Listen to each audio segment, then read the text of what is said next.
Today is Wednesday, Parashat Miketz. It's also Rosh Chodesh Tevet, and very meaningfully so that Rosh Chodesh, which is the beginning of the Hebrew month of Tevet, happens in the middle, so to speak, of the holiday of Hanukkah. It's the sixth candle of Hanukkah that we lit last night, and today is the sixth day.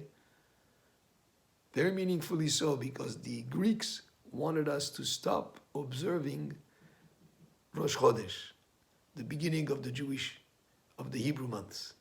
They wanted to stop us because that would not allow us then to know when the holidays, when the festivals would happen. Because the 15th day of Nisan, which is Pesach, is based on when Rosh Chodesh begins. Because the Greeks opposed this idea of sanctity and holiness of time. We, the Jewish people, have sanctity associated with Shabbat every week. We have certain sanctity associated with every festival, the days of the holidays, whether it's Pesach or Shavuot or Sukkot or Rosh Hashanah or Yom Kippur.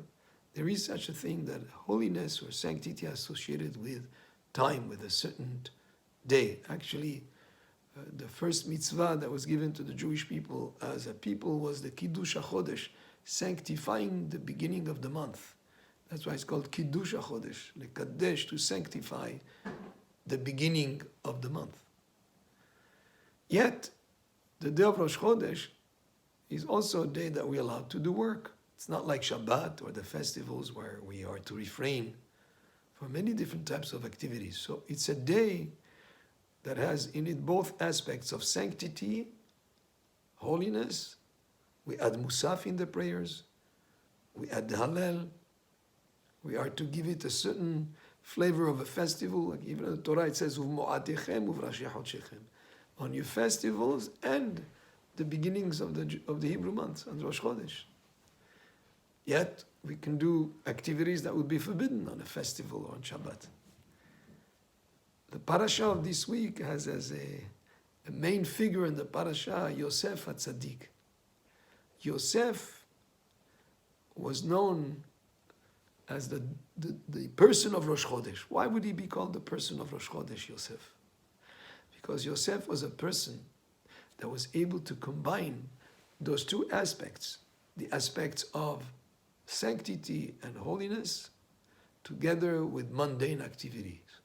He was the second in command of all of Egypt, the viceroy.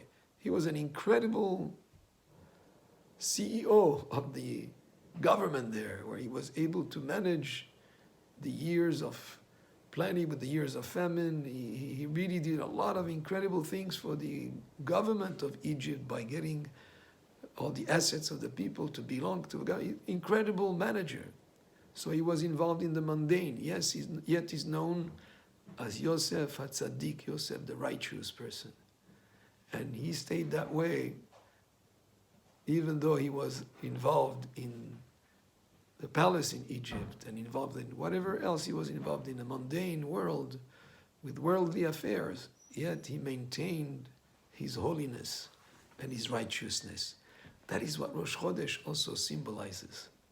It symbolizes being involved in whatever activity in the world out there, yet you maintain the holiness of the Jewish people, whether it's the mitzvot, whether it's the holiness of the Torah that you learn and apply, and whether it's the way that you act in life in general, because even in business or whatever activity, if you follow the will of Hashem, you have sanctified that activity. That's one of the messages associated with Rosh Chodesh that happens during the holy day of Hanukkah. I will say a few words about the numbers associated with Hanukkah. We have 8, that's 8 days of Hanukkah. We have 25, which is the 25th day of Kislev, that we start the celebration of Hanukkah. We have 36, the 36 lights, 36 candles that we light. If you add every night 1 plus 2 plus 3 all the way to 8, you come to 36, not counting the shamash. So 8 is the 8 days that the candles of the menorah in Bet HaMikdash stayed lit as a miracle, even though there was enough oil for only 1 day. Also 8 days were the days that it took him to make the new oil. Also, 8 is also a meaningful number in the fact that when they dedicated the Mishkan, the first sanctuary in the desert, the dedication was done in 8 days. Also, one of the things that the Greeks tried to stop us from observing is the mitzvah of Brit Milah, which is done on the 8th day. And therefore, again, we observe for 8 days Hanukkah, and we continue to do Brit Milah, no matter what they try to stop us from doing. We continue Am Yisrael Chai, we continue the Brit Milah generation after generation, and this is the 8 associated also with that. Now the 25 number is associated with they camped Chanu, they camped on the 25th day of Kislev. By the way, even the oil that we use, shemen, is associated with the word shmoneh in Hebrew, which is 8.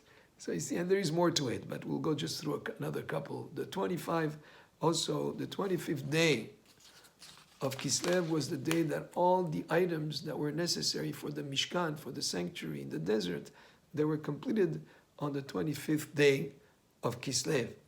Another interesting fact, the 25th word in the Torah is the word or, which means light.